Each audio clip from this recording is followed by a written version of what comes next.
Good morning, everyone. Well, we're sort of transitioning into the fall garden already. Another summer season in the books. And the garden really don't look too bad for this time of the year. Normally it's horrible. Before we get too much into this, I need to explain. I'm sure there's some people that are still wondering what's going on with my channel. Well, I went through several name changes. I won't go into a long, drawn-out explanation, but I wanted to start a camping, hiking, walking, just basically an outdoor channel.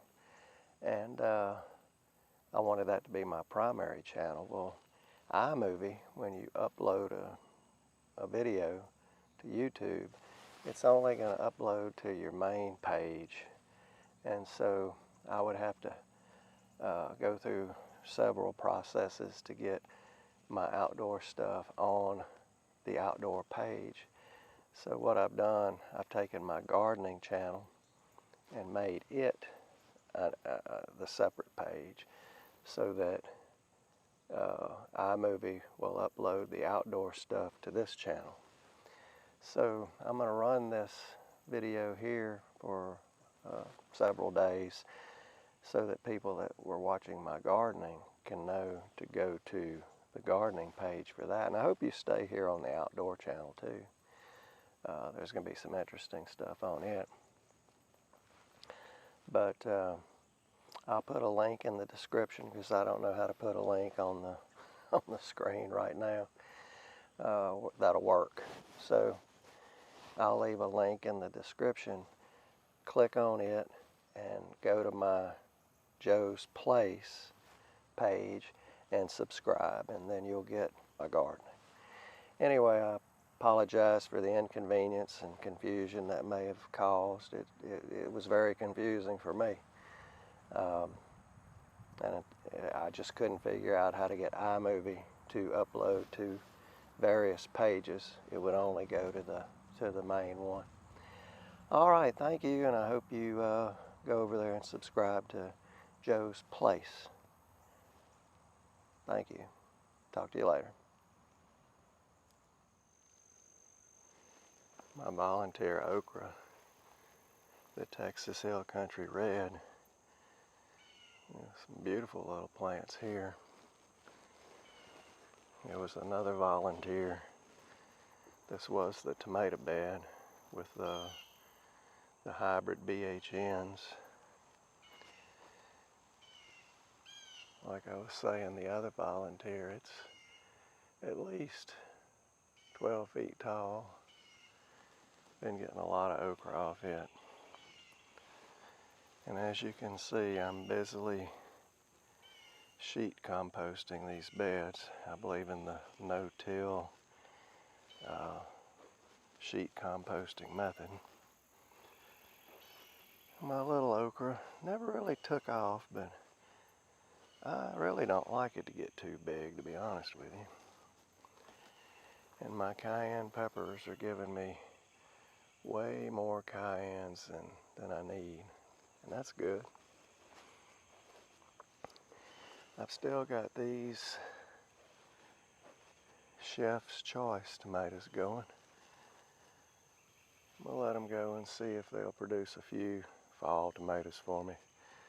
Won't hurt.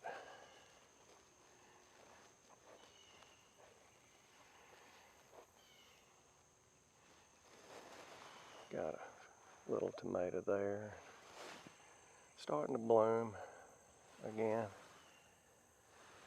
And as the temperatures drop back into the 80s, they'll start making tomatoes again. I haven't been harvesting these cucumbers, so consequently there's a bunch of big ones on it. Here are the only okra that I planted. Again, Texas Hill Country Red.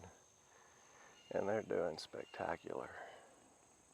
Getting just enough okra off for me. The pumpkin vines have taken over the tomato trellises. And I've got a few that are hanging again.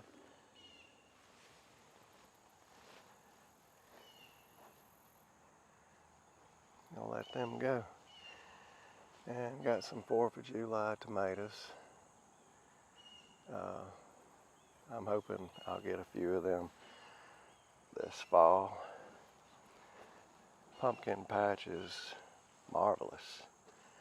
Of course, the squirrels are getting to them faster than me. But that's okay, I'm getting enough to satisfy my needs for pumpkins. These, of course, are the Seminoles.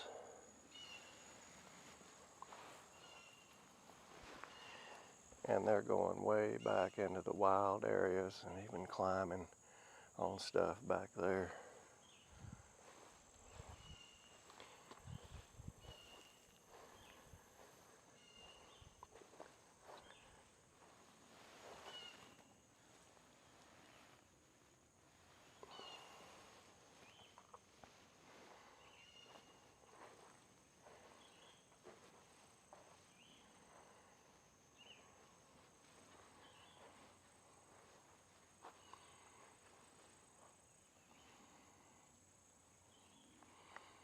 Just an amazing pumpkin patch.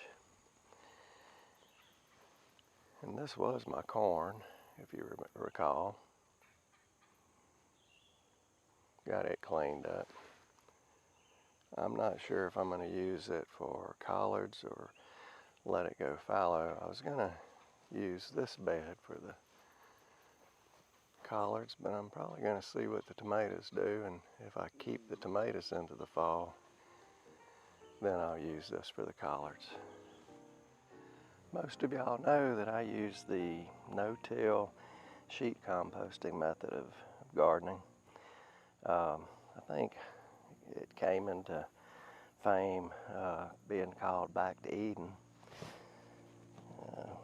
It's really back to nature. What nature does every year in the forest is lays down a new sheet of compost with the fallen leaves and limbs and grasses and flowers. It all, dies and covers the ground and decomposes. And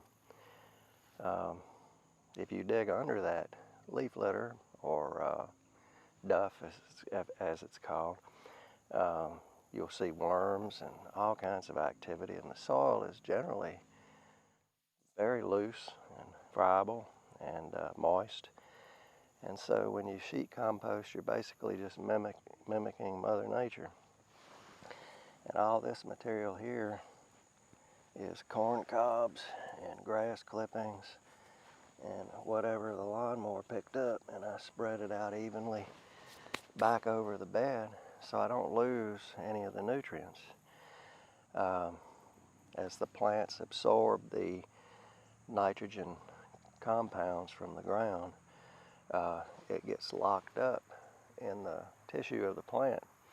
And if you throw that away, if it goes in the garbage, then the landfill is getting your valuable resources. So take your grass clippings, your garden refuse, either put it in a compost bin and let it rot, or chop it up like I do with your lawnmower and put it directly on the bed, and it'll act as a mulch to begin with. But then the bacteria and the funguses and all the insects and worms will begin turning that back into plant food, and it'll enrich the soil. It'll also just make it easier on you. You don't have to till and you don't have to dig. It's the way to go.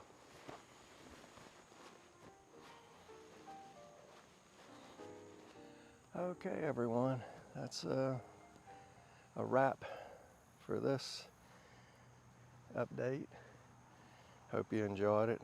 I hope it's encouraged you not to throw away stuff that's in your garden. Put it back in there. Otherwise, you'll be buying materials, fertilizers to put in. Butterfly flying around me. I hear bees around me too. Oh, the bees on the cucumber. I don't know if you can see it, probably not. Another thing you can't see is the multitude of mosquitoes that's in the garden. Well, anyway, it's a wrap, and I want to thank you for watching. Please like, comment, and subscribe, and I'll be talking to you later.